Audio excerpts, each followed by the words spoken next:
It is settled, then. Please excuse me, and enjoy your conversation at your leisure. Thank you for arranging everything for us, Malus. Excuse me, miss. Do you need anything from us? Oh. Hey, Navia's all quiet. This isn't like her at all. I'm sorry that I only came to visit after all this time. After what happened, I didn't know how I was supposed to face the two of you. If it's about that, there's no need to apologize. After my husband died, Spina di Rusula sent us a lot of mora and support. I understood your guilt and apology to be genuine. But aren't all of those things nothing compared to the loss of Jacques? I can understand the kind of pain that comes with losing a father so needlessly. You don't understand at all. I didn't know how to face you, because I didn't know what I could possibly bring as a consolation gift. I know only the full truth could bring closure to you, and to all of us. I'm sorry. I appreciate the sentiment, but you don't have to carry all that guilt. On the matter regarding my husband, my daughter and I have more or less found our answer already. Would you mind sharing it with me? I really can't believe that my father could ever bring himself to shoot Jacques.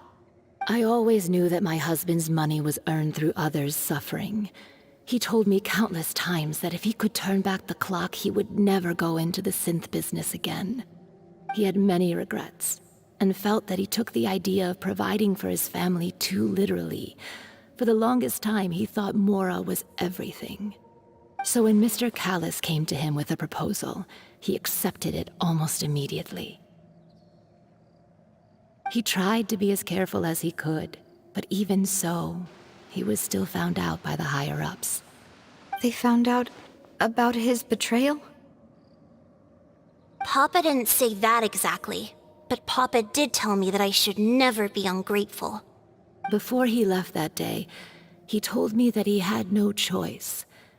It was only later that I realized it was his final farewell to the two of us.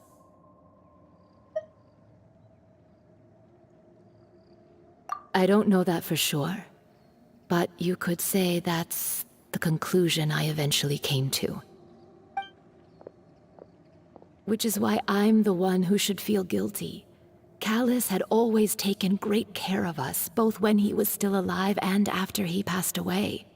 Even if he fired the shot that killed my husband, it was likely in self-defense. It is impossible for me to hate him for what he had done.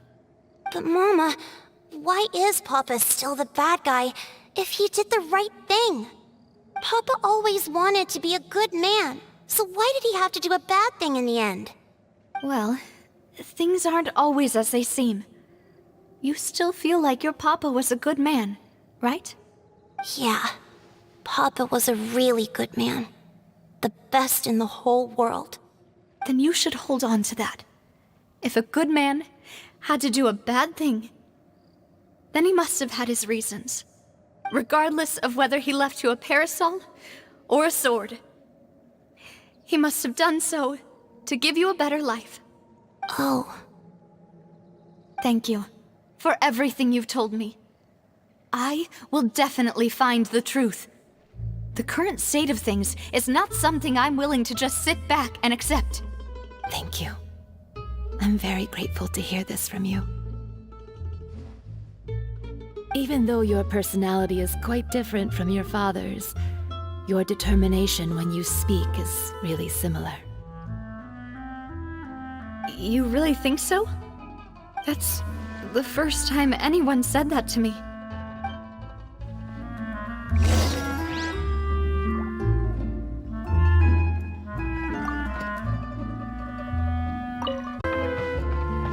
I'll get myself together on the way. So please don't worry.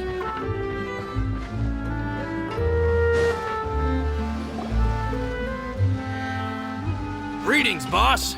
How may I be of assistance today? I'm sure you've heard about what happened at the Opera House. Someone got turned into water right in front of us. Yeah, I've heard. With something that dramatic, I'm sure journalists will milk it for all it's worth. And it'll be all the talk for the next several weeks. It also reminded me, on the day that the incident happened with my father, it was raining outside, and we found some clothes left at the scene. After my partner here put the dots together for me, I feel like we should try to reopen his case. Can you do me a favor and try to recall what happened that night? Let me think. Mr. Callis was feeling pretty upbeat that day. So he was drinking and bantering away with us at the table.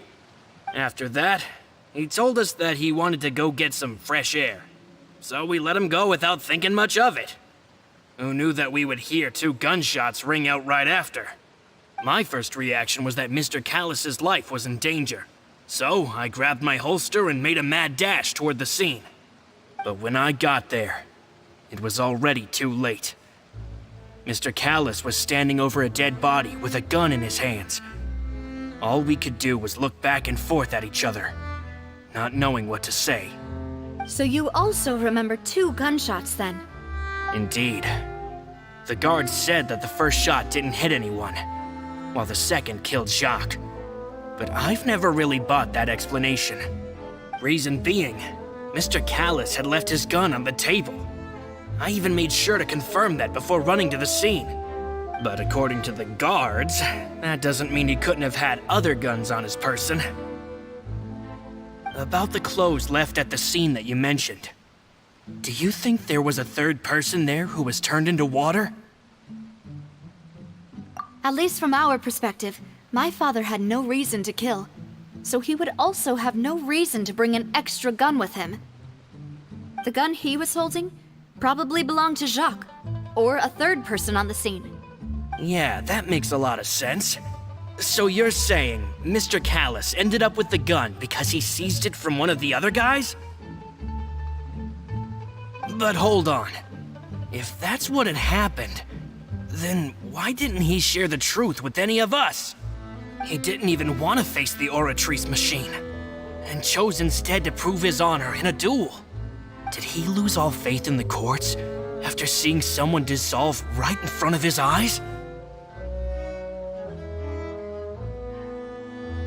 About that, Malus told me a thing or two. So, I think I can understand why he committed to the duel. I'll tell you everything once the whole truth has been revealed. I understand. Then I'll leave Mr. Callis's honor in your hands, boss. And if I may just say one more thing. The whole Callis the Unfaithful epithet has been a thorn in my side since the day it was invented. Many people have laughed at me for still calling him Mr. Callis, even after so many years have passed. But it was Mr. Callis's trust that allowed me to rise through the ranks of Spina di Rosula and live the life I lead today. No matter what others might say, he'll always be the man I respect the most. And he'll always be my boss. Don't worry. I will definitely find the truth. You and all our other comrades at the Spina deserve to know the truth as well.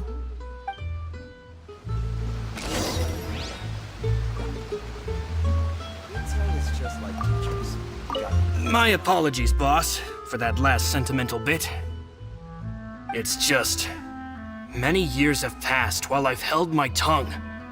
It's not often that I get to share my true feelings with others.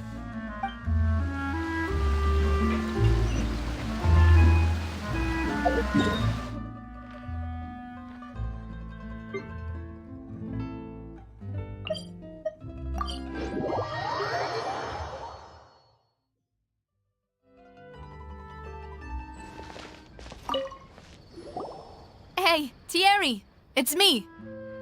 Oh, now, what brings you here, Miss Navia? I've heard that you made quite the name for yourself at the Opera House. Oh, so you've caught news of that already. Oh, okay. Hey, I'm also a member of the guards, you know. The way you make it sound, people would think I was sent off to Poisson because I had done something wrong. Are you sure there isn't a little bit of truth in that? Under normal circumstances, shouldn't you have been called back to the city already? I mean, where I work is really up to me. Let's just say I enjoy the ambiance of Poisson. Callis did a fantastic job running the town, building Spina di Rosula from the ground up and clearing many obstructions in my way. It would be next to impossible for me to find a similarly easy but high-paying job in the city. Anyway, enough chit-chat. Are these two friends of yours? You, here for some formal business? Yes. These two are my partners. What happened at the Opera House made us realize that Linny's case and my father's may be related. We're trying to reinvestigate the details of my father's old case. Ah, I get it. You think there might be more to the case now that we know people can be dissolved into water, right? I was also flabbergasted when I first heard of it. If you want to go through the original files from your father's case, I can help you look for them. That'd be much appreciated. Thank you. Actually, I have another question. Do you have the authority to dispatch Gardamex? Of course. Without them, I couldn't possibly handle Poisson on my own. Why do you ask? We definitely can't use them to forcefully get more evidence for your father's case. Well, you see, just recently, we were attacked by a horde of unnumbered Gardamex in the city. So, if you hypothetically wanted to do something against me, all you would need to do is get rid of the mecha serial numbers and send them after me. Then you think too highly of my abilities. Dispatching mecha is very different from controlling them. If I had to make an analogy, when you order a dish, the chef will make it for you. You can ask the chef to cook, but not to massage your shoulders or carry your baggage. If you try to make unreasonable demands, the chef would just think you're out of your mind and ignore you completely. The same goes for me and my Gardamex.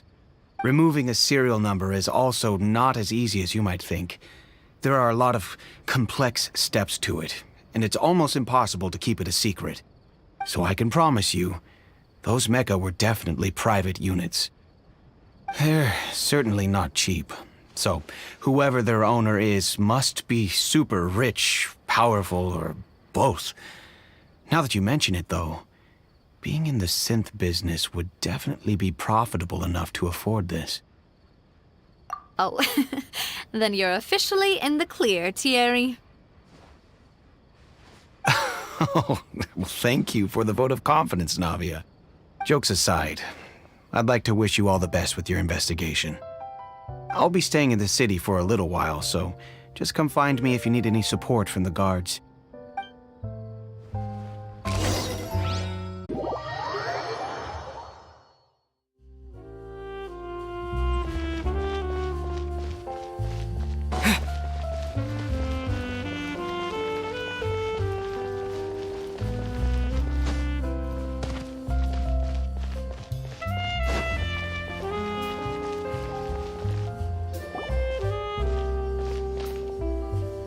Hello, how may I help you? I'm here to see Marcel. Could you please let him know? You can just say Navia's looking for him. Sure, I will let him know right away.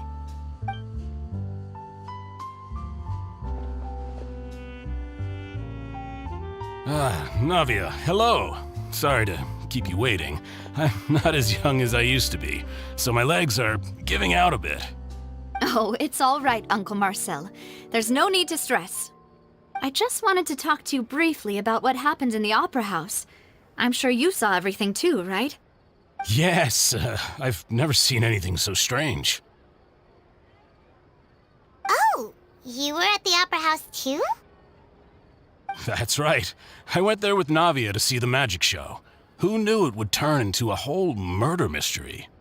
I also witnessed your marvelous sleuthing work. Quite impressive. To beat the Hydro Archon at her own game on her own turf, I can already imagine everyone in Fontaine discussing your exploits over a few glasses of wine. Oh, Paimon doesn't want to become the talk of drunkards. Apologies. It's just how Fontaine is as a nation. Everyone loves drama and theatrics. Uncle Marcel, you've also noticed that other thing, right? The fact that humans can dissolve in water? Yes, I was reminded of your father's case right away. Is that what you're investigating now? Exactly. I still don't have much solid proof, but I can sense that the other side has already begun to act. Oh, and what makes you say that? We were attacked on Araneus by some unnumbered Gardamex. And there was also an attempt to get me to drink water from the primordial sea. If not for the vigilance of my partner, I probably wouldn't even be here talking to you right now. Oh, you're giving us too much credit. Wasn't it you who protected us? Alas, it seems things are heating up again. The peace that Callus sought so dearly will soon become a thing of the past. But rest assured, Navia, Poisson will always remain a safe haven for you. If you're scared, you can always return there. If anyone dares to lay their hands on you there, the Confrérie of Cabrières will use its funds to the last Mora to bring them to justice. Thank you, Uncle Marcel. But I don't intend to go into hiding. I'm going to strike while the iron's hot. Do you have any new thoughts on my father's case? About that. Sorry, my age is catching up with me, so it'll take me a while to recall my memory. The Confrérie was responsible for that banquet, so I was out and about the whole time making sure things were running smoothly. I didn't even have the time to drink with the guests. Then I heard the sound of a gunshot, and the rest was history. Oh, it's okay. No need to push yourself. We'll ask around some more, see if there are any valuable clues elsewhere. Sounds good. Just let me know if you ever need Mora. All my wealth comes from Callus's patronage and support. I'll spend however much it takes to clear his name.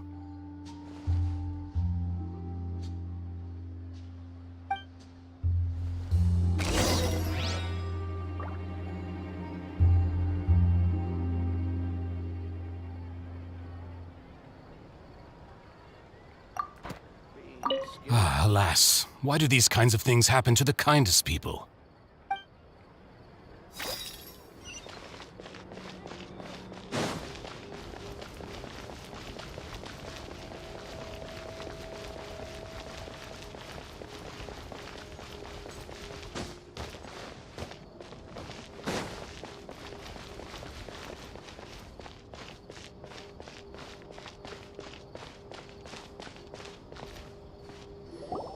We've talked to all three suspects, purely based on their conversations with me.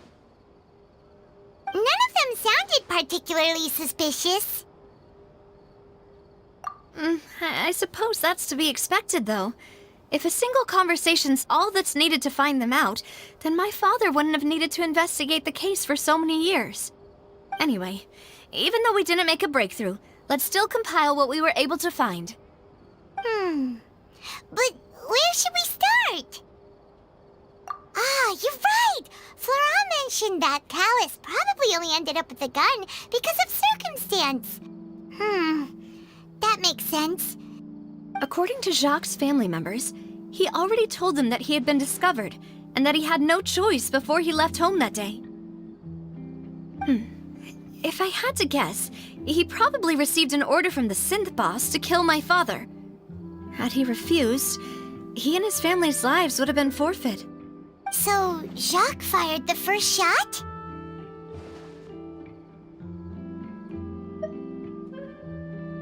Oh? And why is that?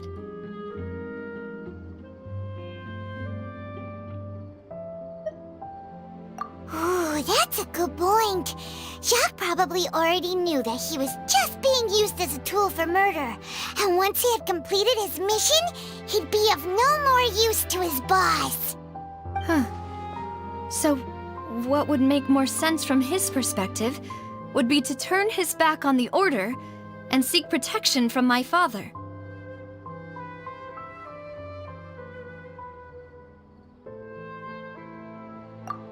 Makes sense. But without evidence, that's still just a theory. Besides Jacques, the attack from the Gardamex has been bothering me quite a bit as well. It's obvious that our enemy has become more antsy after the secret of the primordial seawater was revealed.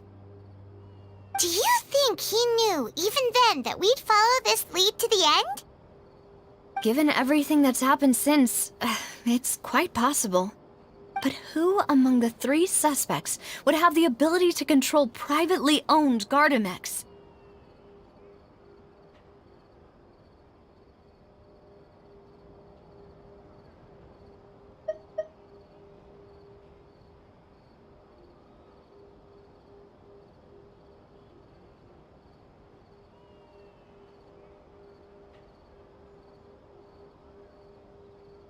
Uncle Marcel?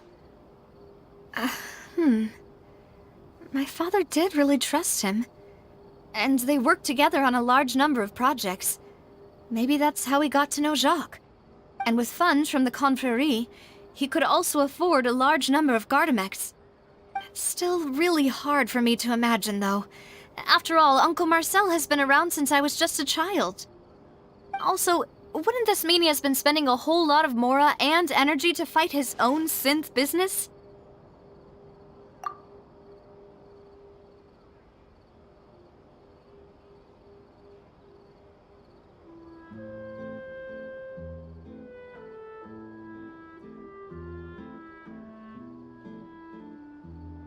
Florent? It is true that he was closest to my father, and thus had the best chance of learning about his dealings with Jacques. But as Spina di Rosula's advisor, his work mostly deals with personnel and security, so he shouldn't have much means when it comes to finances. So you're saying he's too broke to afford a mecha army? Exactly. He can't. And even if he could, I don't think he would be able to dispatch a whole group so quickly. Thierry, you say? Huh. It is possible that he's figured out a way to convert the Gardamex for personal use. But I didn't feel like he was lying when he was talking to us about the mecha. I also don't think he'd be able to keep that kind of tampering under wraps. Yeah. Had he actually tampered with the mecha, we'd be able to prove it with a simple check of the guard's inventory. If the mecha were taken from the guards, it should be pretty easy to find out when and how that happened. Who could it be?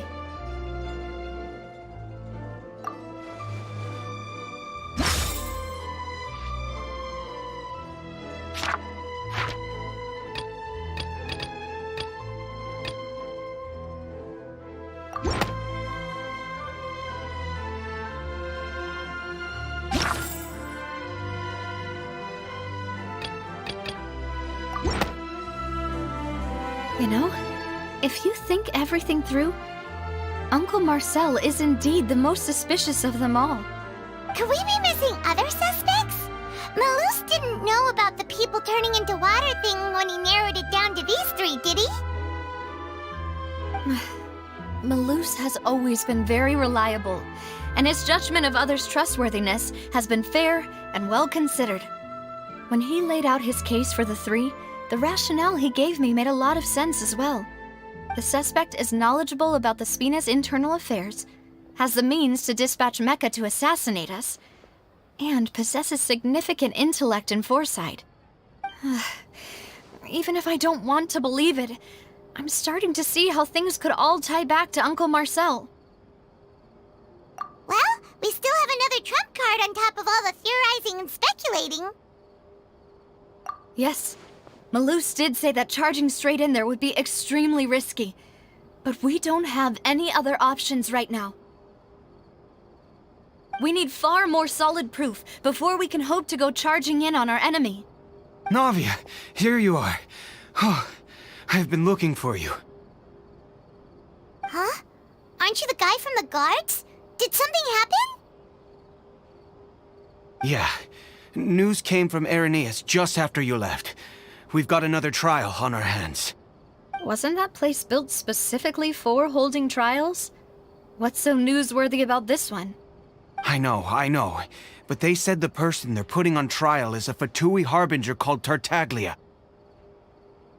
What? Is that someone you know? Yeah, we know him. Maybe even a little too well. Well, he's been accused of being the true culprit behind the serial disappearances case. It's absurd, don't you think? Wait, how? None of our investigations have had anything to do with him. That's what I thought was strange about it, so I came to tell you the news right away. If the charge against him stands, then it'll be next to impossible to get the guards to support any of our planned investigations. Right, because they'll think they've already found the culprit. Yeah, and it'll be a lot harder then to clear Mr. Callus's name. I understand. Well, partner, what do you think we should do? We still haven't found any conclusive evidence. Huh? Split up? What do you mean?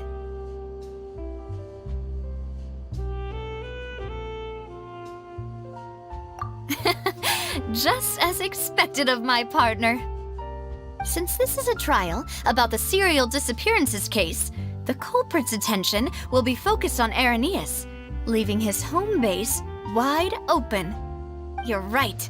This is our best opportunity. All right then, let's do this. I'll stall them at the Opera House and charge Marcel as the true culprit. I won't have any chance of making that charge stick, though, unless we find more evidence. It'll be up to you to make it back in time and hand the decisive evidence to me.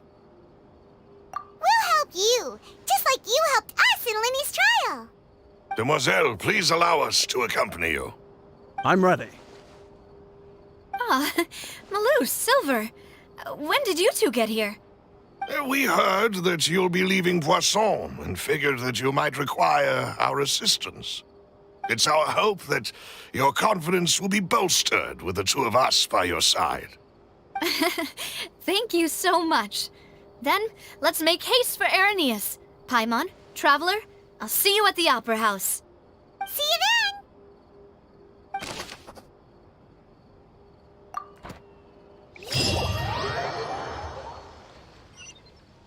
Now that Navia has set out for Irenaeus, we should also get going. The location has already been marked on the map, so let's head over.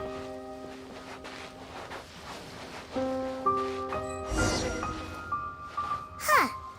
According to Malusa's info, the synth production base is underwater. Let's go and try to find the entrance.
Finally found it! Huh. So this is the entrance that leads to the synth production base. It sure doesn't seem out of the ordinary at all.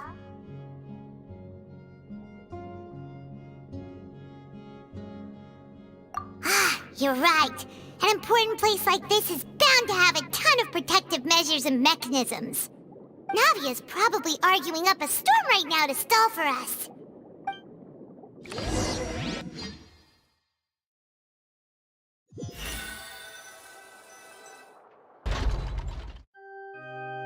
It would appear that I must repeat my question again, Mr. Tartaglia. Do you accept the charge that you are the true culprit behind the serial disappearances case? To be perfectly honest, I don't understand your country's complicated court system, or the reason why I'm being charged with something I've never even heard of. However, I did hear that people who have been charged can choose to participate in a duel to clear their name. Is that right? In which case, as long as I accept the charge, I can have an all-out fight with that champion duelist Clorend, right? I've got to admit, that's one of the most enticing offers I've ever received. When I privately sparred with her last time, she was obviously holding back. Real disappointing. Hey! Don't you understand? You're currently the prime suspect for a major case. This isn't the place for you to be looking for fights. Oh? Sounds like the Hydro Archon wants to lecture me on the ways of the Opera House. Then why don't you duel me too? I'm the kind of student that learns best in the heat of battle. No. That's not what I meant. Alas, it would appear that communication with the defendant is going poorly, and we have made very little progress. In that case, let me explain everything from the very beginning again.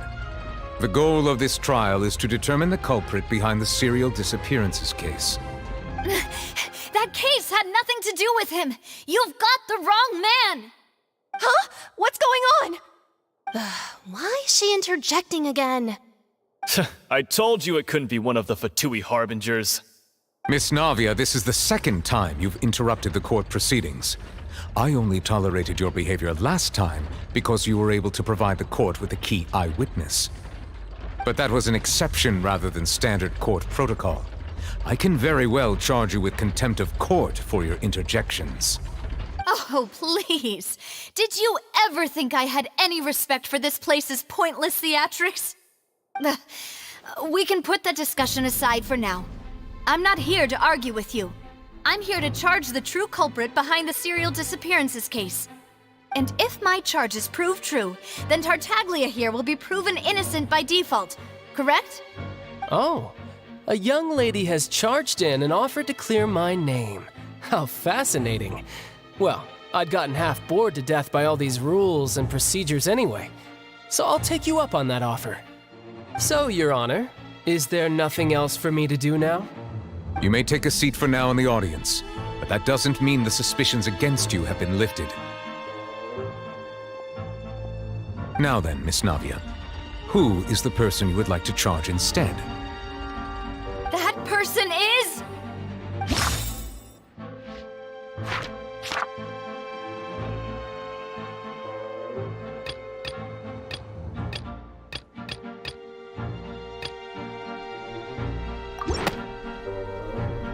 Marcel, the head of Confrérie of Cabrières! Huh? What confrérie? Never heard of them in my life. I've heard of them, but weren't they Spina di Rosula's sister organization?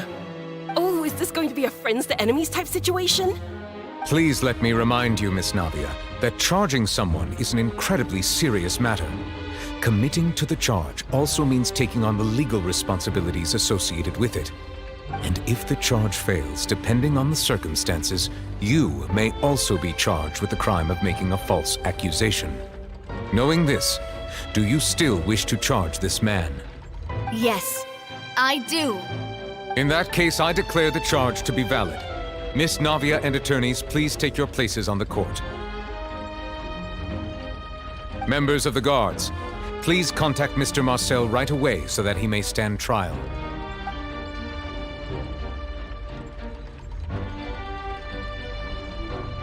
Mr. Marcel, you will not require an attorney. Is that correct? Apologies. It all just happened so quickly. I still haven't figured out what's going on. I think an attorney won't be necessary. This is probably just a misunderstanding between me and Navia. Very well. In that case, since both sides have now arrived, Miss Navia, please present your charges. I would like to take everyone back to 3 years ago, to the case of Callus the Unfaithful. Only through elucidating what really happened in that case, can we connect all the dots for the serial disappearances case. Navia, do you really think that I was the one who killed your father? Come on, why would I do that? Callus was my benefactor, and remember, both you and I only ran to the scene when we heard the sound of a gun.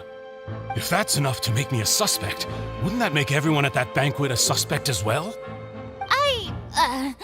I think there's no point in getting into the specifics right now.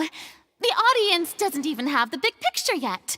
Even I'm struggling to remember some details of that case. Exactly correct, Your Honor. I must refresh everyone's memory about that case before I can explain my charge and reasoning. I see. In which case, I will recount the findings about that case as originally recorded by Maison Gardiennage.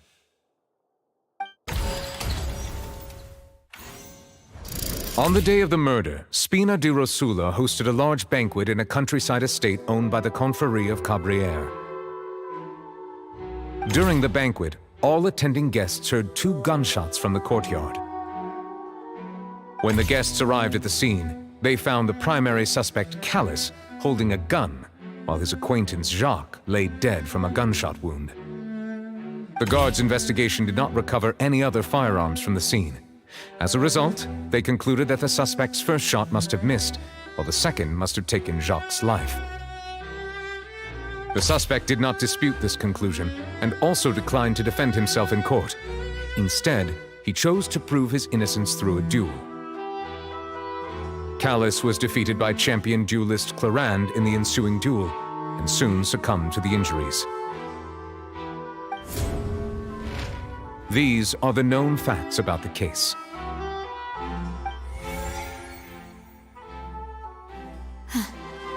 The one with the motive to kill was Jacques, not my father. And even so, Jacques still had no reason to pull the trigger. In truth, the third person shot Jacques first, and was shot in turn by my father when my father seized the gun from him. After that, the true culprit turned the third person into water, erasing all traces of him from the scene. Thank you for the summary, Your Honor.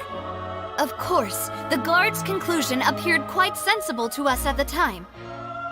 However, we should revisit the case now that we've gained new information about the abilities of water from the primordial sea.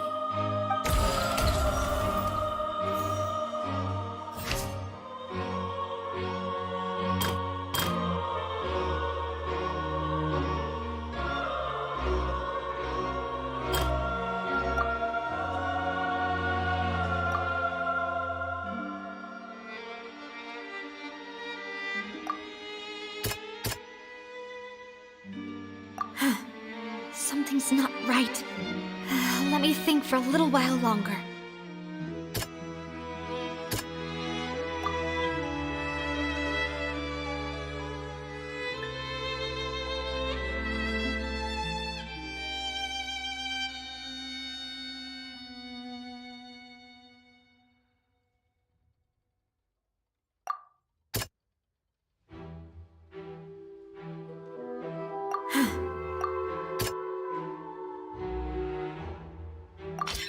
This assassin first shot Jacques, then turned to shoot Callus, only for Callus to wrestle the gun from him and kill him instead.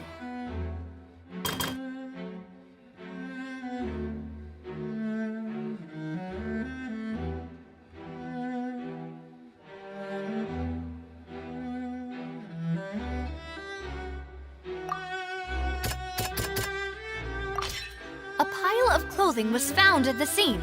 The guards once believed they were used by Jacques as a costume to disguise himself. But now, it is clear that the clothes were proof that there was a third person at the scene, and that they were turned into water after committing the murder. Since it was raining that day, the culprit was confident that they could use the rain to wash away all traces of their dissolved accomplice.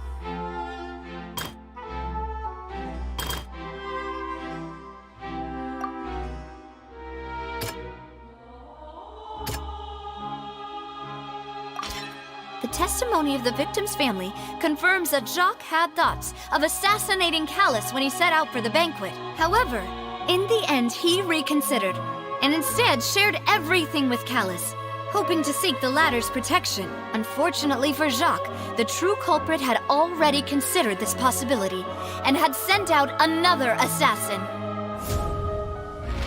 Realizing this, the true culprit caused the hired assassin to dissolve into water, leading everyone to believe Callus was responsible for Jacques' murder.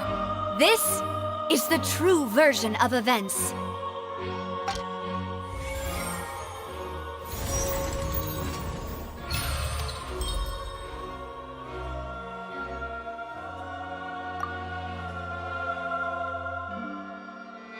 So that's what happened. Wait, you're telling me something as dangerous as water from the primordial sea has been used for all these years? What a great theory. It also explains Callus's and Jacques' respective motives. I guess they didn't shoot each other after all. Mr. Marcel, you are the one being charged with the crime. You should provide a rebuttal if you wish to prove your innocence. Ah, but I think I agree with everything Navia just said. In fact, there was nothing in her speech that directly implicated me. Then, may I ask some questions? In my opinion, we primarily need to determine two things. One, do you have the evidence to back up your claims? I'm afraid not. At least not at this very moment. Boo! If you don't have any evidence, you should just go home!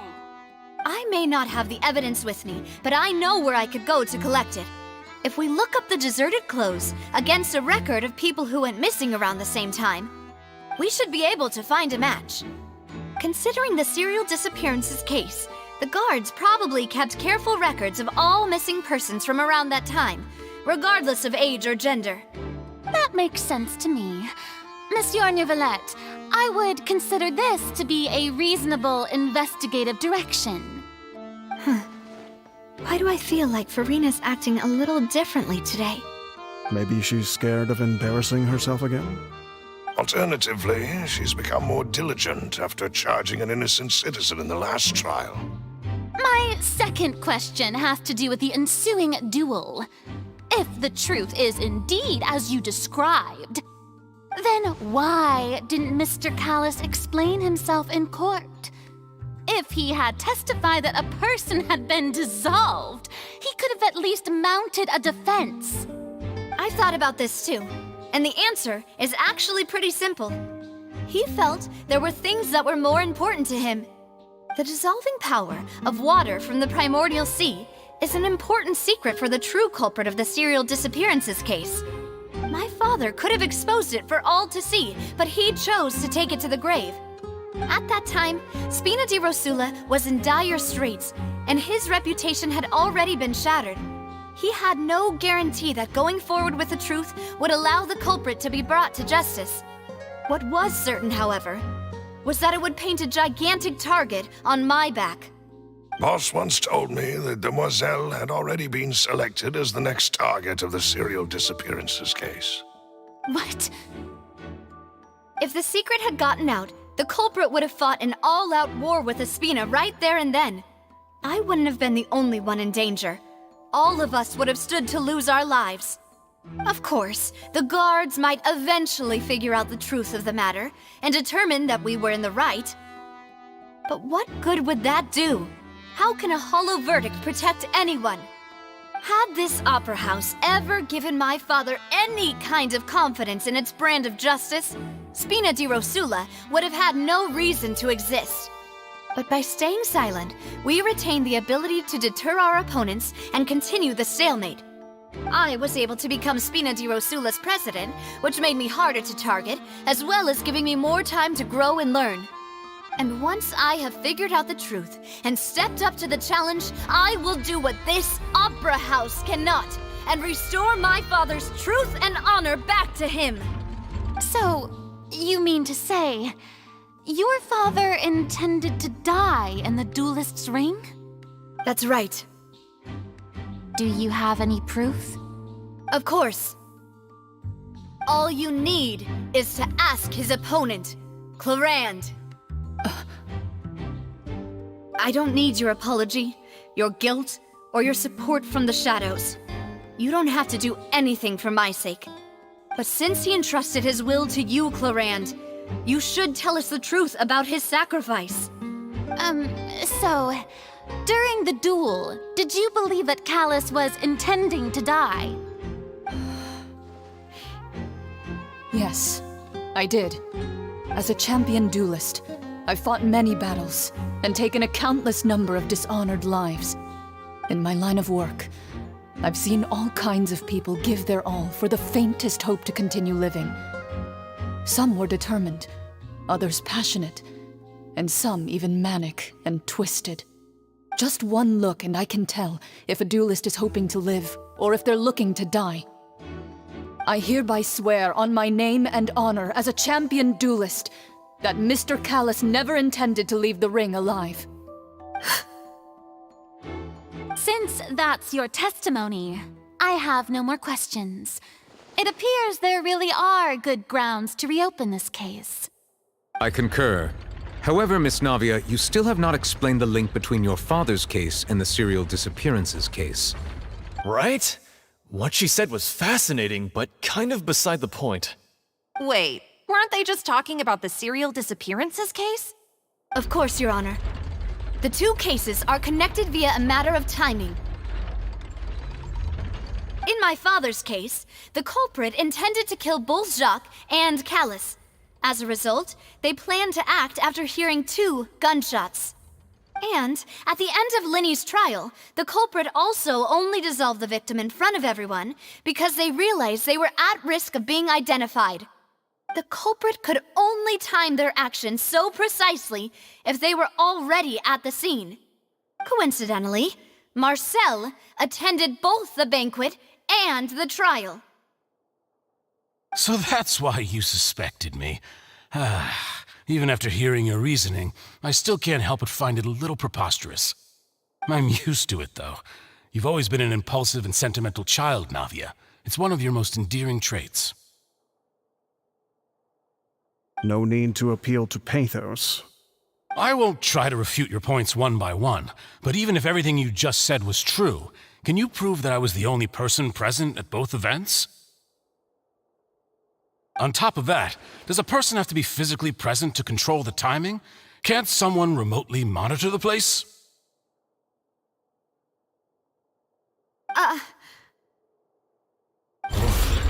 Know what she can say to that.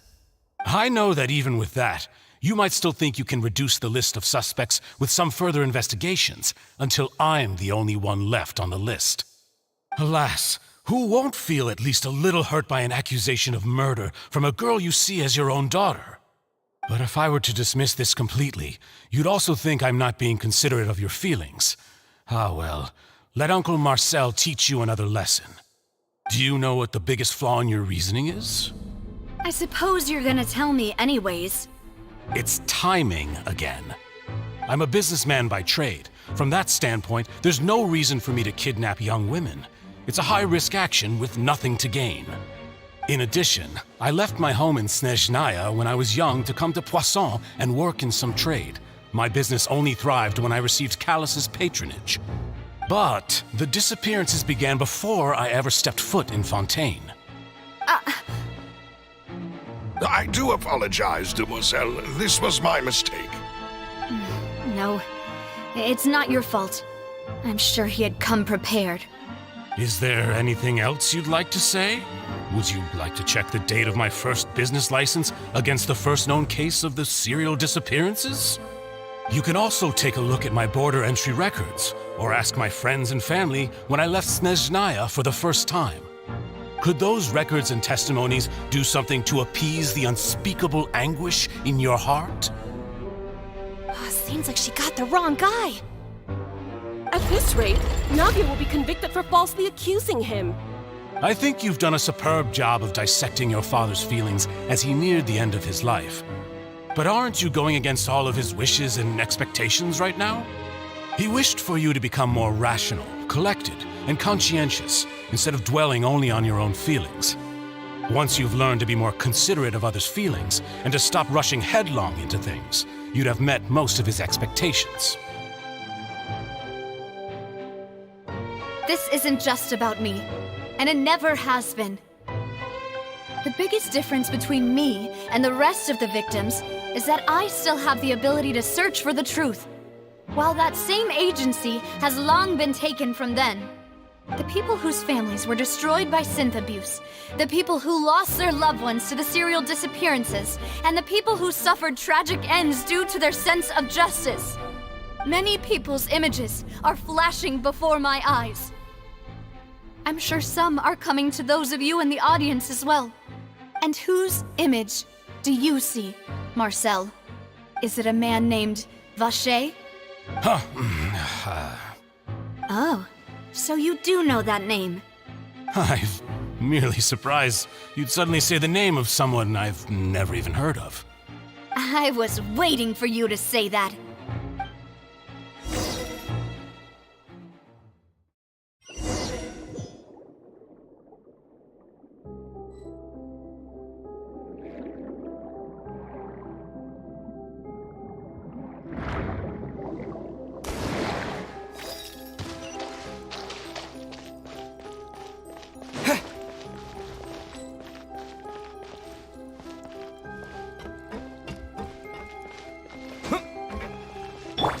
I see everything.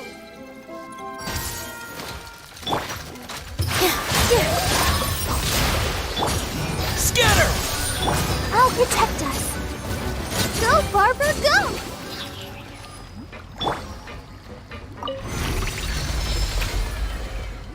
Whoa! The floor is going up! Is it because of this mechanism in the middle? That guy really prepared a lot of stuff for this place.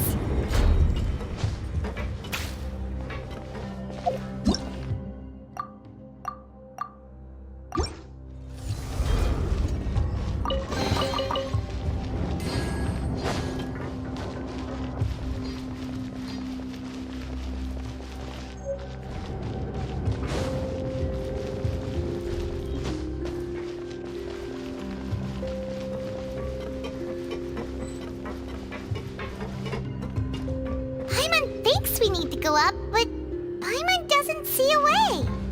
Let's take a look around. Maybe we'll find a hidden mechanism that'll show us the way up.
The water level is rising. Now we can swim to the top. But this is still a ways away from where we need to go.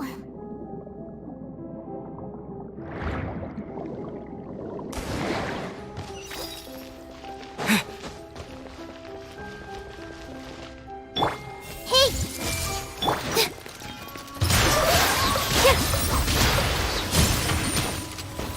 Let's dance. Everyone hold hands.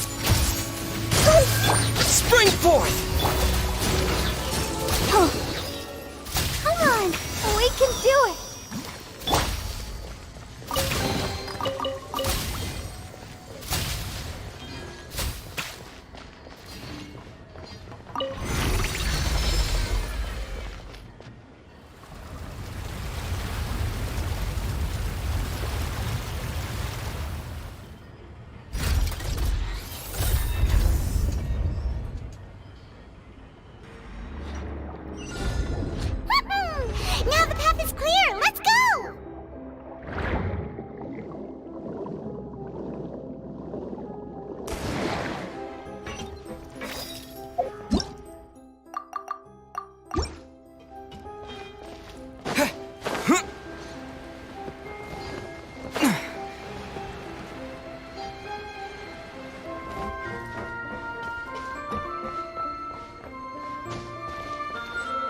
Though, as expected, the mastermind isn't here.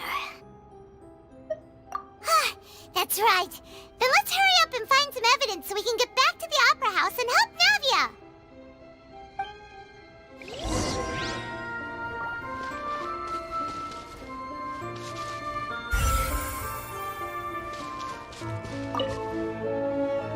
What's all this? Aw, it's a bunch of really cute things! Pink accessories, a hair tie, a necklace, even a makeup box! Oh, Paimon sees it too, but why are all these cute things labeled with different girls' names? Huh? You mean the girls from the serial disappearances? They were brought here? And then they were turned into water. And all the boxes of things, these names. That means... Oh, this is terrible!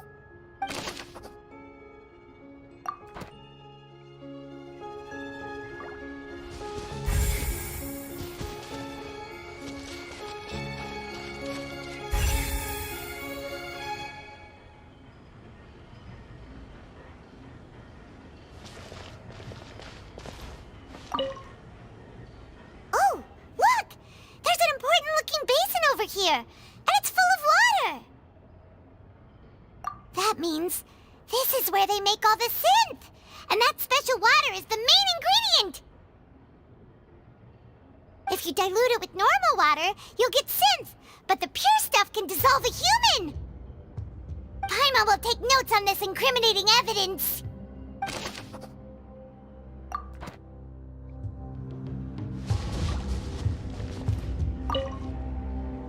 Let's see what's written here. Nothing escapes Detective Paimon's eyes. Callus. Navia's father. Oh, this seems to be an investigation report on him.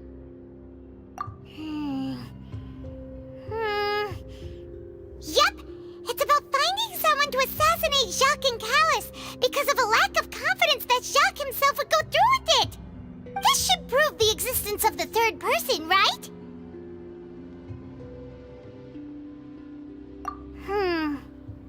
We still have not determined the exact content of the key information Callus has passed on to certain members of his organization. The old dog's a real menace to deal with. Even if he abides by the promise he's made to us, he will still have the upper hand. He can act whenever he wants to make our lives miserable. The only option left is to remove him from the picture entirely. I concur. Let's send someone to kill him. He won't declare war as long as we don't touch Navia. Oh, seems like we've got a bunch of correspondence between the higher-ups. They're all just so evil.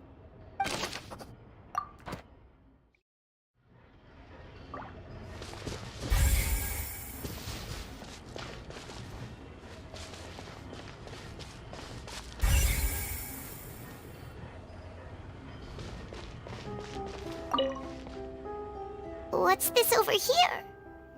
Looks like some kind of place for research.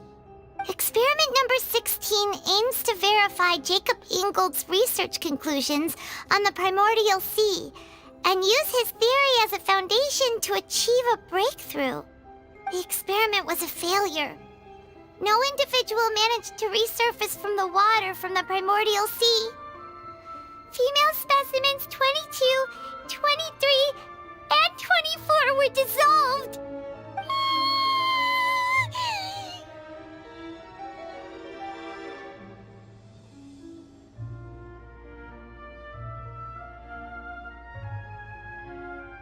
Sorry, Traveler. Paimon will try her best.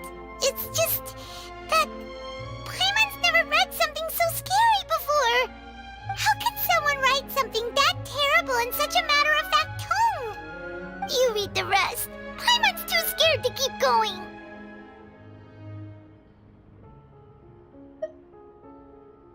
So that's why he did all of these experiments. Wait, did he really think he'd be able to find a way just by dissolving people over and over? That's just insane! Huh? Isn't that the name you heard by the fountain? Paimon thought he was an eyewitness in the serial disappearances case.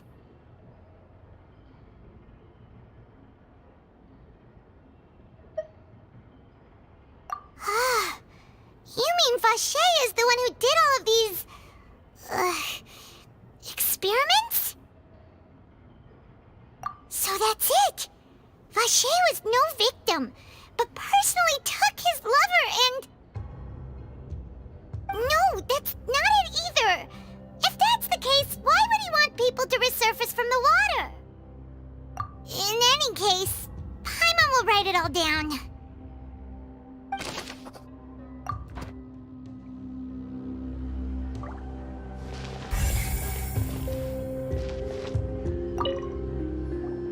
Whoa! There's so much synth here! And so many bottles of ingredients that probably just contain the waters of the primordial sea. Mixing in progress, ready to drink, stock sample? Huh. They've also got all the synth pretty clearly labeled. Whoa, there's even fruit-flavored synth? Yep, it's super obvious.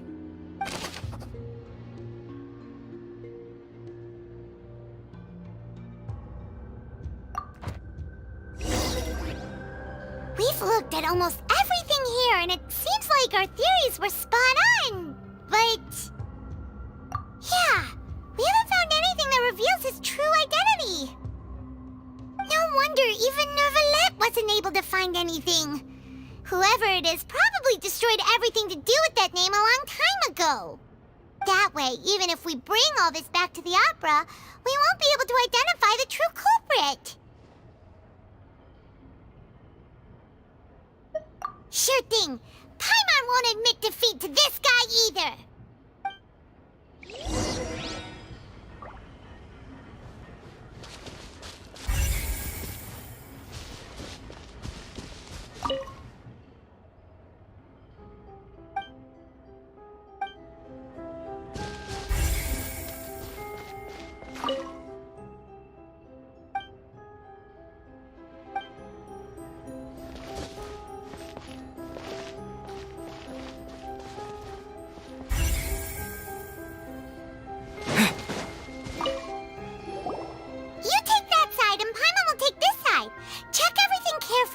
We'll find something for sure.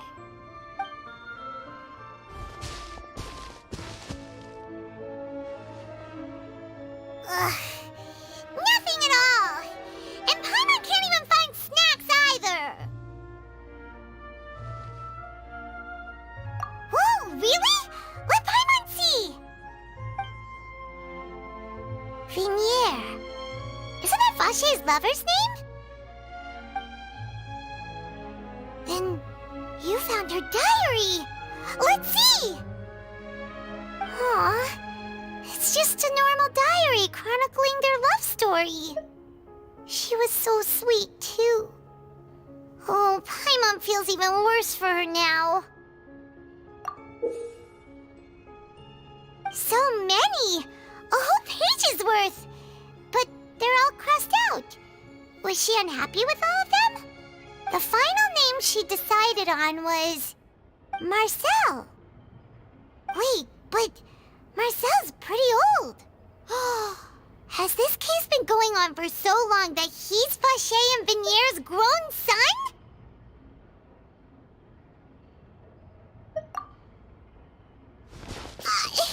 Hey!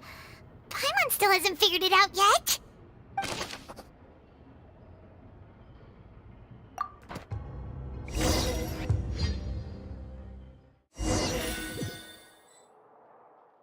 And whose image do you see, Marcel? Is it a man named Vacher?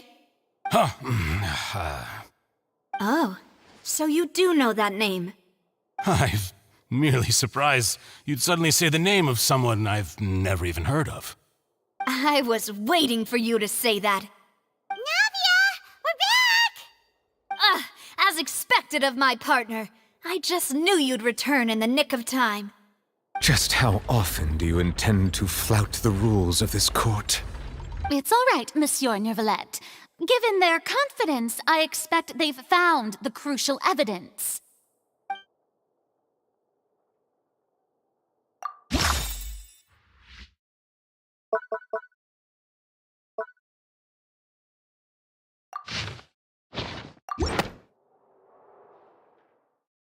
But the truth of it, Marcel, is that you've always been Vacher.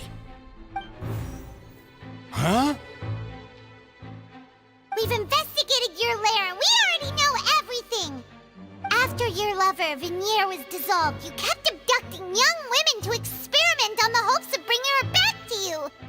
You even created Marcel as a new identity and destroyed all records of your past as Vacher. So that's it. Even the villains in opera performances rarely go that far.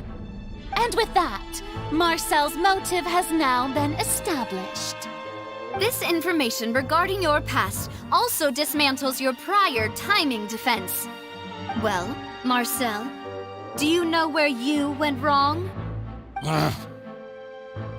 You fixated your gaze on the lover that passed away, instead of paying attention to the living people around you.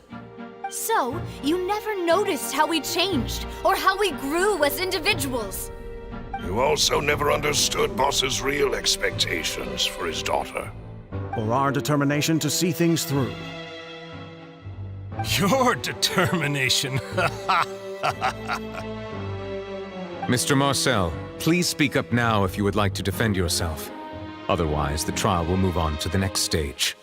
Do you really think I wanted to do any of this? Pay attention to you? What for? Have you ever paid attention to me? Ever empathized with my pain? Ever known how it feels to watch the love of your life dissolve right in front of your eyes? No one helped me. No one even believed me. All those decades ago, even the officers from the Maison Gardiennage were laughing at me. They said there's no way a human being can turn into water. So I must have gone mad from grief. Vignier's death was brushed away by all of you as if it didn't matter at all. Well, now you know, don't you? Ha! Well, it's too late now. All those who were dissolved are gone forever. You only have yourselves to blame. You set up this ornate opera house in pursuit of your so-called justice, your beloved drama, while turning a blind eye to the suffering of the people. Vignier is dead. We promised each other that we would always be together. Wherever she goes, I will follow. But I'm not from this blasted place, so I can't be dissolved, no matter what I do. Hey, is that water from the primordial sea that he's drinking? I can't dissolve! Can't dissolve! Can't dissolve! Do you all see? I can't go! I can't follow! So if I can't go where she is, what choice do I have but to try to bring her back? I did all of that, and in the end, that accursed Callus still got the better of me. I spent my entire life living on pins and needles, only to get stabbed by his idiot daughter at the very end. The suspect is exhibiting signs of mental distress. Guards, please restrain him. Don't touch me! Don't anybody come near me! I still need to save Vignier. A promise. We made a promise. Vignier. Vignier! Please, Vignier. Don't think badly of me. All I want to do is fulfill our promise. At this point, the verdict of this trial is clear. With Mr. Marcel's conviction, the charges against Mr. Tartaglia no longer have any basis. Fine by me. I was in a bad mood, but after a show like that, I'm actually feeling pretty good. Traveler, please submit all the evidence you have collected to the guards, so that I might review and summarize the truth behind the serial disappearances case. The man now known as Marcel was originally named Vacher and worked as an adventurer with his partner and lover Vignier. During an underwater expedition, Vignier accidentally came into contact with water from the primordial sea and was dissolved in front of Vacher as a result. Vacher learned of the primordial water's existence through the work of others and began to kidnap young women for research, with the goal of discovering a method to restore Vignier back to life. To cover his tracks, he invented the new alias of Marcel and began to operate a business in Poisson. During the course of his research, Vacher discovered that a diluted concoction of water from the primordial sea can induce feelings of euphoria, and began to manufacture and market synth. However, as he accumulated wealth to fund his continued research and expanded the scope, he came into conflict with Spina di Rosula. After exchanging blows with Spina di Rosula for many years, Vacher decided to assassinate their president Callus at a banquet. Although the assassination did not go as Vacher expected, he was able to turn Callus into the murder suspect by dissolving the assassin he sent to the scene. And just recently, Vacher attempted to frame Linny as the culprit of the serial disappearances case, using a similar method. However, his attempt to frame Linny failed, and the power of water from the primordial sea became public knowledge. This case also exposed enough of Vacher's machinations that he was eventually successfully charged in court. Thus concludes the enigmatic history of the serial disappearances case, with the truth revealed to all.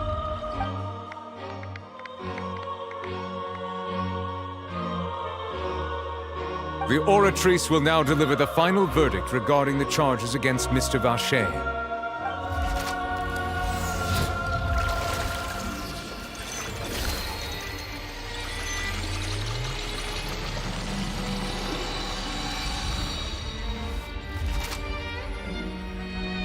According to the judgment of the Oratrice Mécanique d'Analyse Cardinale, Mr. Vacher is guilty.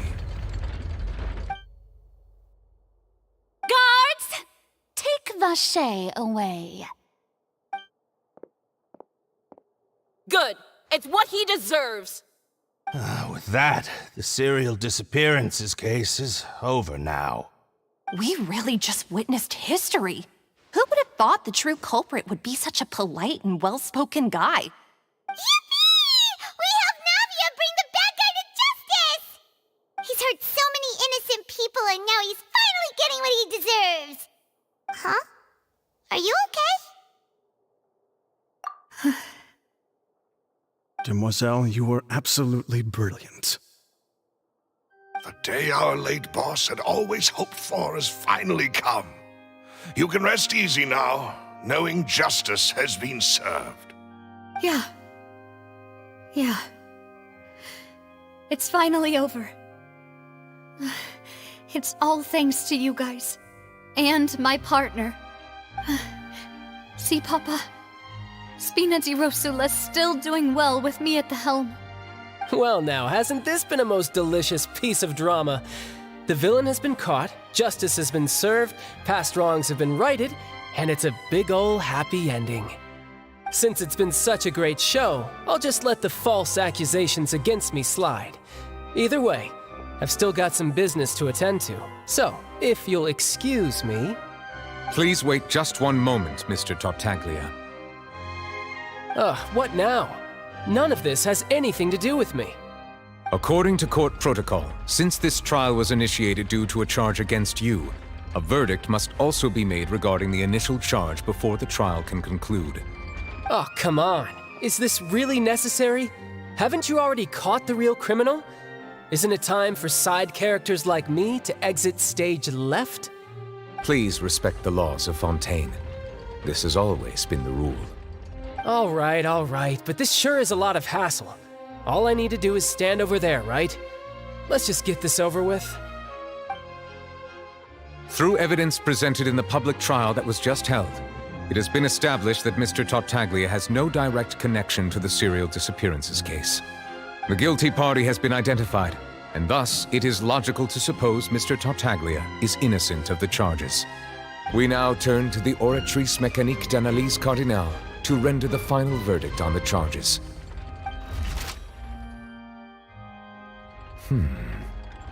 According to the judgment of the Oratrice Mécanique d'Analyse Cardinale, Mr. Tartaglia is guilty.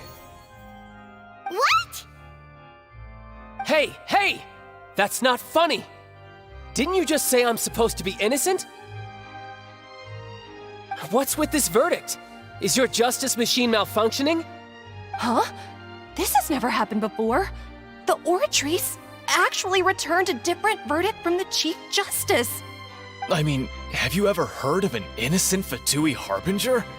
Do you think the Oratrice might have just convicted him on general principle? But weren't the charges about the serial disappearances case? No matter what else he's guilty of, it shouldn't affect the verdict in this case, right? The judgment of the Oratrice Mécanique d'Analyse Cardinale is, by law, the final verdict of the court. We must accept the guilty verdict. Guards, please take the suspect into custody per court protocol.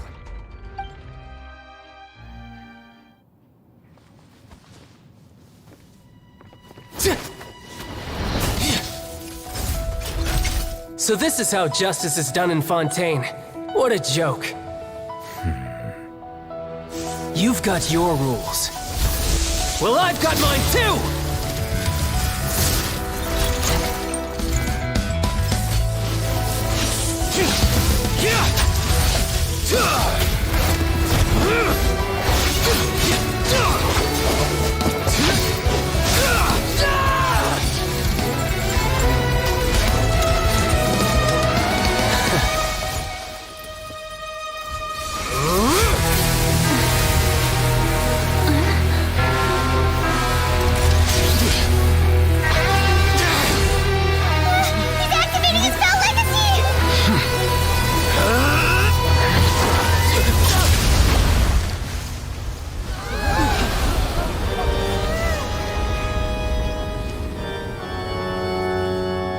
I am sorry. If you have been wronged, we will find the truth. But the rules of the court must be upheld.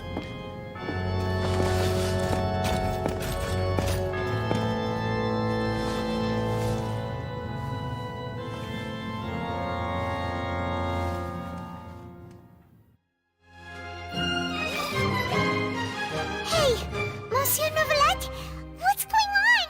Shouldn't they have been cleared already? Apologies. This is also the first time I've encountered such a situation. However, according to the rules established at the conception of Fontaine's court system, the Oratrice's judgment is the final verdict of the court. All I do is follow court procedure. As for why the Oratrice arrived at the conclusion it did, you should probably ask someone more knowledgeable than me.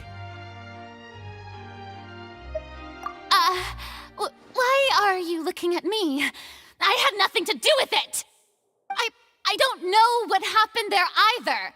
Hey, stop staring at me! What does Lady Farina mean by that?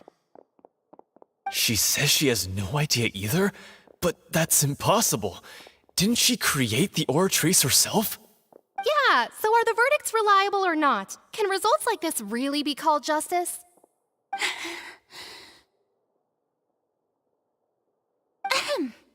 My dearest citizens, did you really think we'd allow an incorrect verdict to be handed out in this court? Did you really believe that the judgment could be mistaken or be the result of some sort of random mishap? Don't tell me you thought even I had been blindsided by the Oratrice's result. But the way she looked just now, it was pretty obvious she had no idea what was going on. However, given the state of things, I shall give you an explanation. Everything that just took place, including my supposed shock and bafflement, was a part of an elaborate performance, with every action meant to stir up drama and excitement. And, of course, for every performance, there is a script. Everything has unfolded exactly as I expected from the very beginning.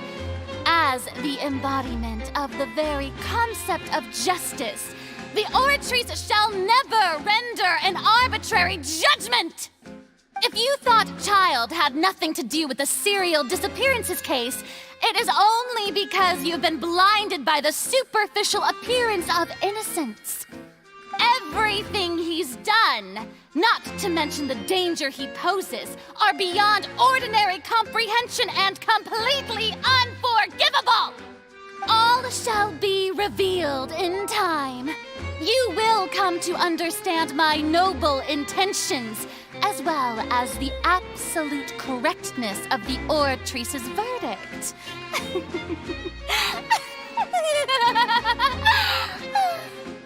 Now, having said that, although I hate to leave things hanging in suspense, it is now time for this performance to end. As the lead actress, I shall be the first to take my leave. Toodaloo! So she chose to make her escape after all, did she? So you're saying we shouldn't put much stock into what she just said? She probably just put on that performance to save face. As for the truth, it's unlikely that she actually has any idea. However, please be assured that I will continue to investigate this case in a personal capacity. Just as I promised, if the judgment has been incorrect, we will do our utmost to clear his name. All right. Even though we feel pretty badly for him, we'll take your word for it for now. After all, he's done plenty of bad stuff, so he should have known he'd go to prison someday, right?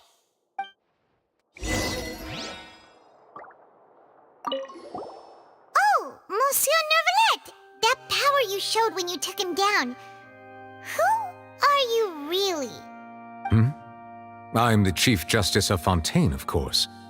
If officers of the law lack the strength and capability to enforce it, then it makes a mockery of justice.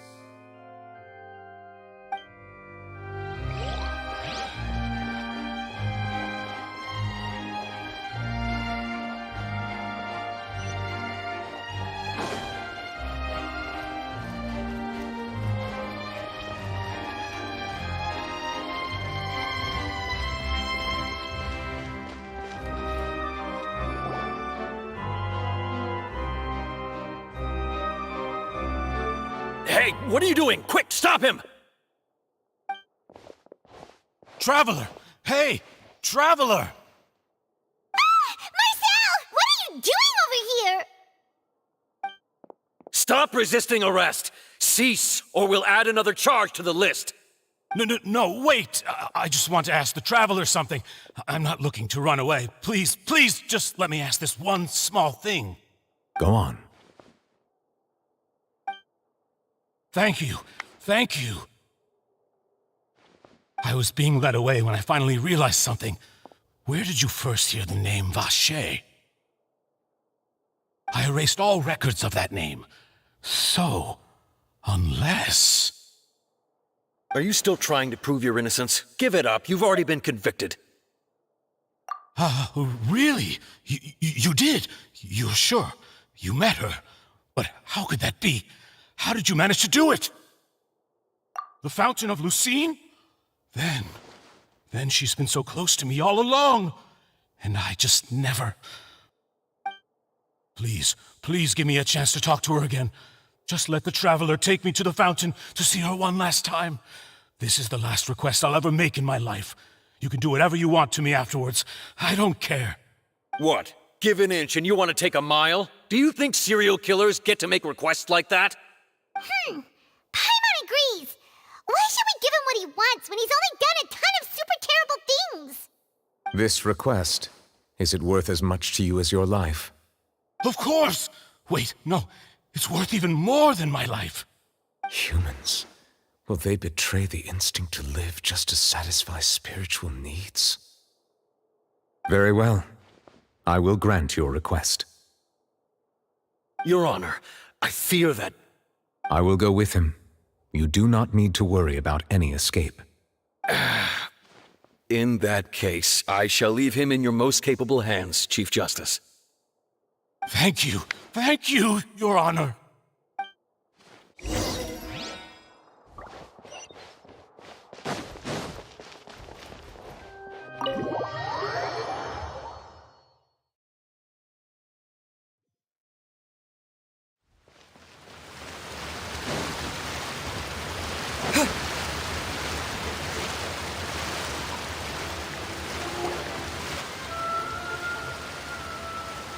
Is this the place? You said she's here, but what do I need to do to see her? Yeah, and even Paimon could hear her after drinking that thing. Didn't you just drink a lot of it on the stage as well? Oh, in that case... Vache! Ah! Yes, that's it! So you heard it too! Vinier, it's me! It's me, Vache! Vache? Vache! I'm here! I'm here! Where are you, Vinier? I'm coming for you. I'm finally here for you. Hey, wait! Be careful! Hey, wait! Vinier, is that you? It's me, Vache! Vinier! Vache? Why did you come? Didn't I say? You don't need to look for me. You look a lot older than I remember. How long has it been? It's been more than 20 years. I've suffered for over 20 years since the day you left. All this time, only the thought of bringing you back has kept me alive. Nothing else mattered to me. I must be dreaming. Who would have thought I'd get the chance to tell you all of my feelings like this? Vinier, you are my everything. I really don't know how I could live without you. But Vache, if you ask me, this world would be better off without you. What are you saying? If not for you, I would have finished my law degree and probably become a top-tier attorney one day. If not for you, I would have continued to pursue my love of the arts, and my works would have been displayed in the Palais Mermonia itself. If not for you, I would at least have been able to take care of my mother. And she would not have grown old and died alone, with nothing but the tears on her cheeks. It's all because of your selfishness, Vache. It's all because of you. You... Wait, you are not Vinier. Who are you? You're right. I am not Vinier. I am the sacrifices. Every woman who died by your hand, as our bodies dissolved, our consciousnesses flowed back to the primordial sea. Our thoughts circulated endlessly within the primordial sea, and we were no longer individuals, but we became one, just as streams of water come together in the sea. I'm Cressy. I'm Lemony. I'm Azine. The only one I am not is Vinier.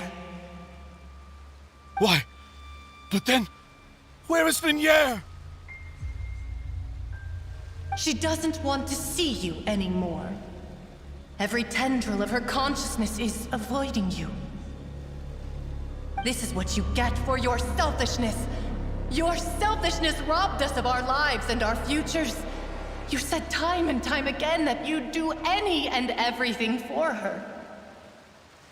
But did you ever consider whether she'd want to see you do the things that you did? If she would despise you for what you became?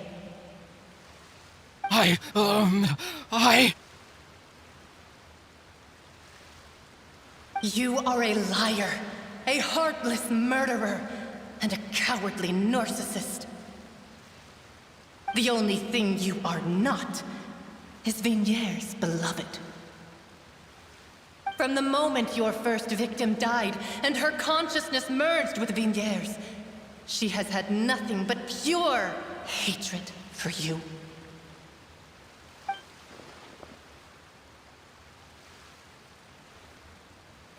No!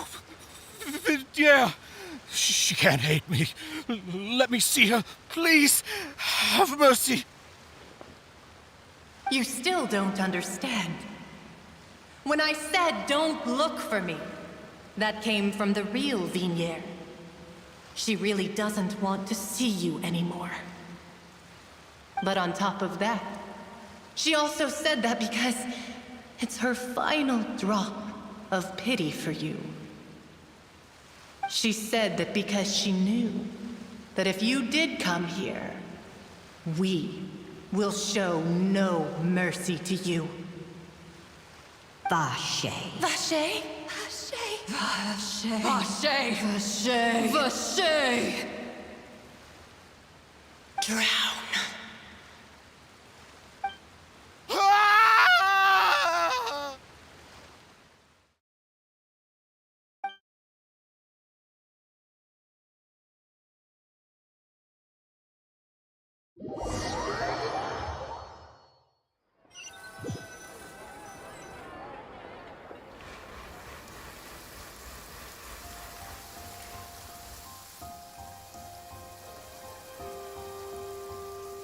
Finally, we have some time to do shopping. Gosh, it's really been a long time since we've been able to relax. Well met, partner. I knew something great was going to happen when I woke up in such a good mood today. Even this weather can't put a damper on the demoiselle's mood. It's a pleasure to see you both again. Oh, hey, Navia! It's been a few days. Paimon's already started to miss you. Oh, now that I believe. I'm easy to work with and always bring home the bacon. Who wouldn't treasure having a partner like me? Sounds like you're really enjoying life these days, Navia. What have you been busy with since the trial? It's just been one thing after the other. I've been making non-stop trips between Poisson and the courts in Sen.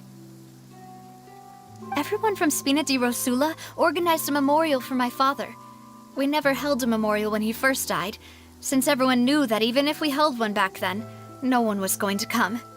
This time, though, everyone in Poisson, and even many people from the court, all attended.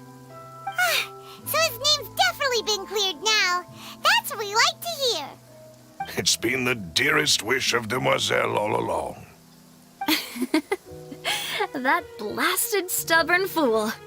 I was right to put my faith in him. I'm so glad I didn't give up on the case all those years ago. Oh, by the way, I ran into Charlotte just after I left the memorial service. Well, maybe it'd be more accurate to say I knew she would be there, and there was no way she'd just let me go. Huh? So you know Charlotte too? The Charlotte? Journalist from the Steambird? Yeah, way back when I first became the president of the Spina di Rosula, she was all over me. Wouldn't take no for an answer.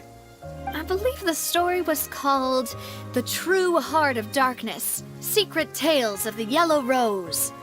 To be fair, though, it was a really flattering feature.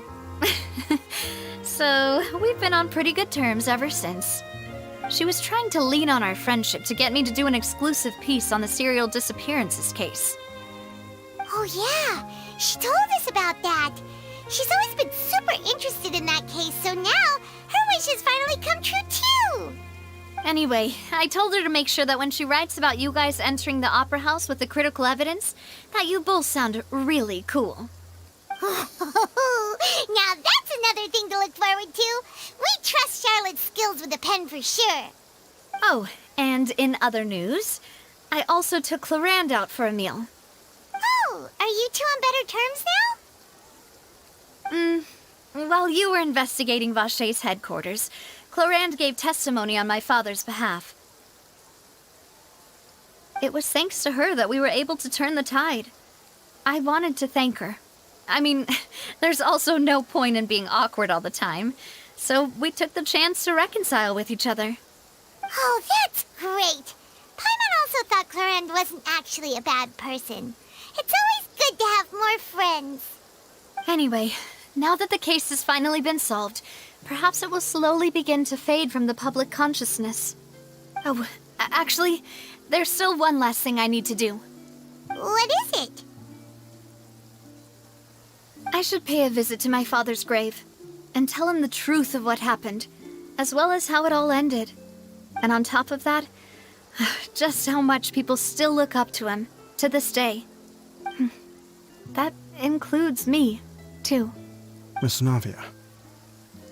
Indeed. We want to go too! We also think Callus is a really admirable person. Sure thing. I'd like you two to share the moment with me. After all, without you, there might not have been such a positive ending. And in that case, everyone, let's be off. Considering the recent weather, we'll be lucky if we can reach Poisson before dark. Yeah, you're right. It's been raining non-stop for a few days now.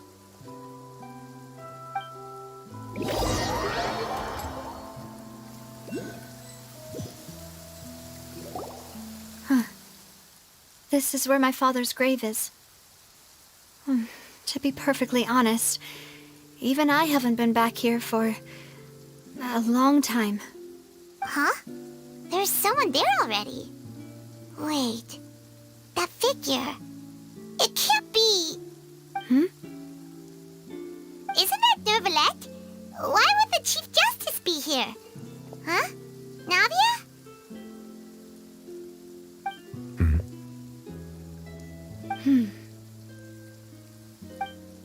My apologies. I should have asked before coming to pay my respects. Don't say that. Sorry about that. Oh, I was trying to say there's no need for you to apologize. I wanted to show my father how much I've grown, but still, I doubt I've grown to the point that even the Chief Justice would feel compelled to apologize to me over and over. In that case, I will stop apologizing for now. You really could use some pointers on understanding human emotions, Monsieur Neuvillette. In any case, why did you come to Poisson? Well, ever since that day, I've been turning a question over and over in my head. Just what is justice anyway? There was once a time when I didn't want to believe that there could be anything more important to humans than life itself. Oh, rather than that, it's probably more truthful to say I didn't believe humans were capable of resisting the most basic instinct of living things. That they could rebel against their own nature, or consider certain things to be more important than their own lives. Which is also why I didn't stop your father from beginning that fateful duel. I believed that a truly innocent man would never throw away his life like that. That there was nothing, should have been nothing more important than one's own continued survival. But Mr. Callus proved me utterly and decisively wrong. If not for his sacrifice, the serial disappearances case would have remained unsolved to this day. Mr. Callus made the choice he did for his daughter, for his associates, and for many people completely unrelated to him. And in the end, from a certain perspective, one could say that he did it all for the sake of justice. A justice that's higher than life itself. So, you asked me why I came here. I just wanted to say my apologies to Mr. Callus in person. I should have noticed all of this much sooner. This regret has filled me with a sadness that has haunted me for days. That high and mighty chair in the opera Epiclese indeed insulates one from many important things. Spina di Rosula, thank you so much for your hard work and perseverance. I'm sorry for being mad at you before. So, you're actually one of those types that's cold on the outside, but pretty thoughtful on the inside, huh? That reminds me of Silver, one of my guys. Sorry about that. Self-expression is not one of my strong suits. Didn't I just say you don't need to apologize? Ah, so Navia and Neuvillette seem to have made their peace as well. Let's not disturb them for now. We can wait till after they're done.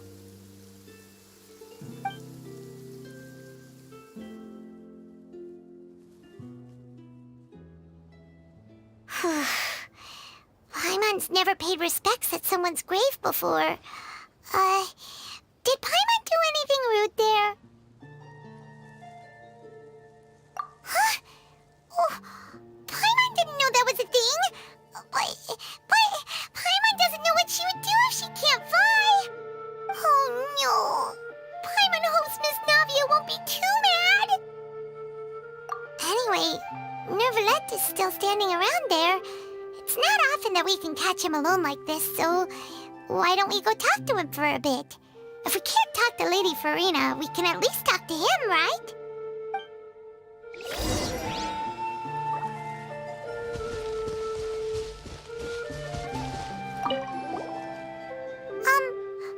Paimon's really sorry, Navia, but Paimon did something pretty disrespectful just now.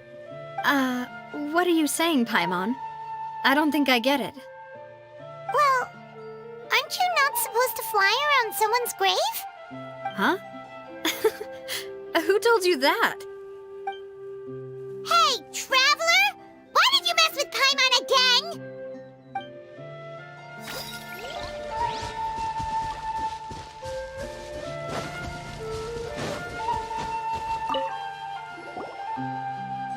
Oh, it's you two. Did Miss Navia invite you to come pay your respects to her father? Mm-hmm. We ran into Navia on the streets today, so we just followed her here. I see. Then is there something that I can help you with? Well, it's pretty hard to run into you like this, since you're usually super busy. So we figured we could try to ask you a few questions, if that's okay. Please feel free. Though outsiders, you helped us solve one of the greatest mysteries in Fontaine, and it would be my pleasure to return the favor. So, at court, the bad guys referred to that special water as water from the primordial sea, but what is it really? Truthfully, that name is already quite accurate. I can only surmise that Vacher and his ilk only learned of its nature and existence after extensive research. There used to be a special sea on the surface of this planet. The nature of its seawater was rather different from that of the sea we know today. Most of Tevat's life forms were first born in that special sea. You could say it nurtured much of the life on this planet. Huh. So it really was where everything began. It makes sense to call it primordial then. But today, the primordial sea no longer exists on the planet's surface. What Vacher discovered must have been some kind of special case, or a remnant from a truly ancient age. Huh. So that's how it is. Oh, you really know everything, Monsieur Nervalette. But if that's the case, then why would people, at least people from Fontaine, dissolve in that kind of water? Indeed. Why would the primordial sea, which was known to engender and nurture life, suddenly reverse itself and devour life instead? To be frank, that also doesn't match my understanding of this world and its laws. There must still be some unknown secrets around the people of this land. Is there anything else you'd like to ask me about? That the sea levels will rise and everyone will be dissolved in water, leaving Farina crying alone on her throne, but the sins of the people will be finally washed away for good. Does that appropriately summarize the version you've heard? That's right! It was Linny that told us back then. And that about covers all the main points. Yes, up to the present, I think we reached a point where we have no choice but to confront this prophecy directly. Rumors have it that this prophecy is rooted in the last words the former Hydro Archon left to the world before she passed away. A prophecy? Of the former Hydro Archon? Wow. This is the first time that we've ever heard of it. Two parts of the prophecy have already proven correct. The rising sea levels and the ability of the people of Fontaine to be dissolved. We should be more vigilant and stay on the watch for further signs. Speaking of the prophecy, Farina has also always taken it quite seriously. Indeed, she has been collecting information and intelligence from across Tevat for this purpose. If the rumors were true, then perhaps this prophecy is the conundrum left to Farina by her predecessor. But with Farina Furina being the way she is, can we really trust her to solve it? Is there anything else you'd like to ask me about? My apologies. My investigation has still not reached its conclusion. However, I still believe the judgment of the Oratrice was not rendered arbitrarily.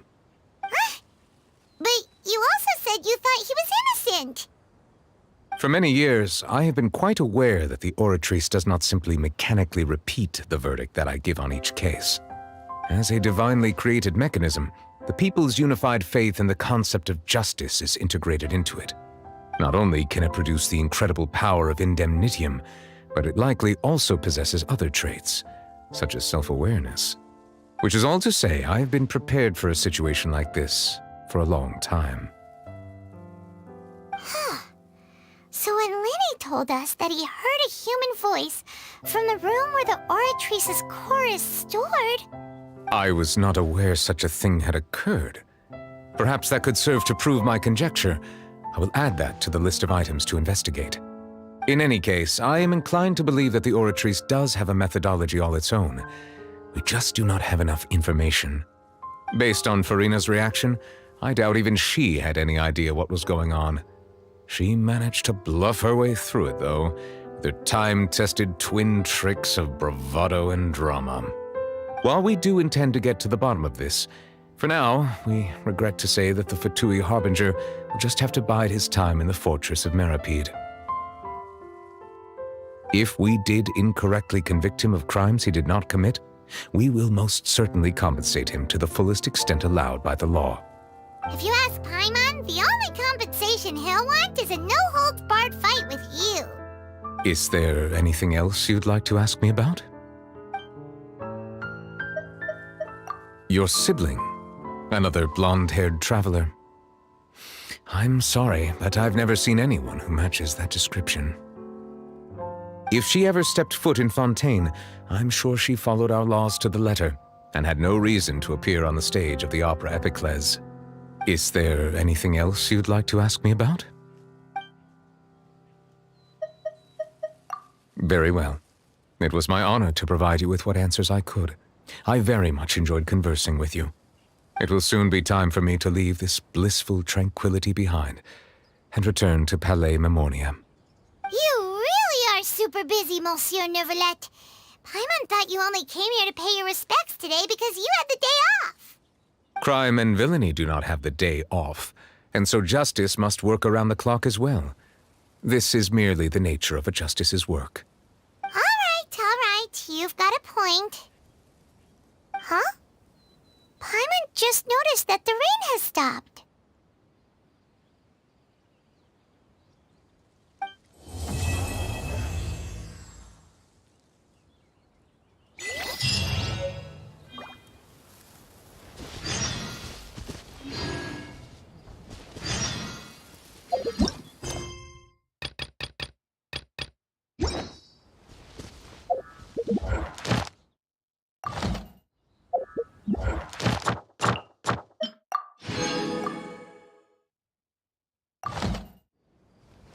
Yeah.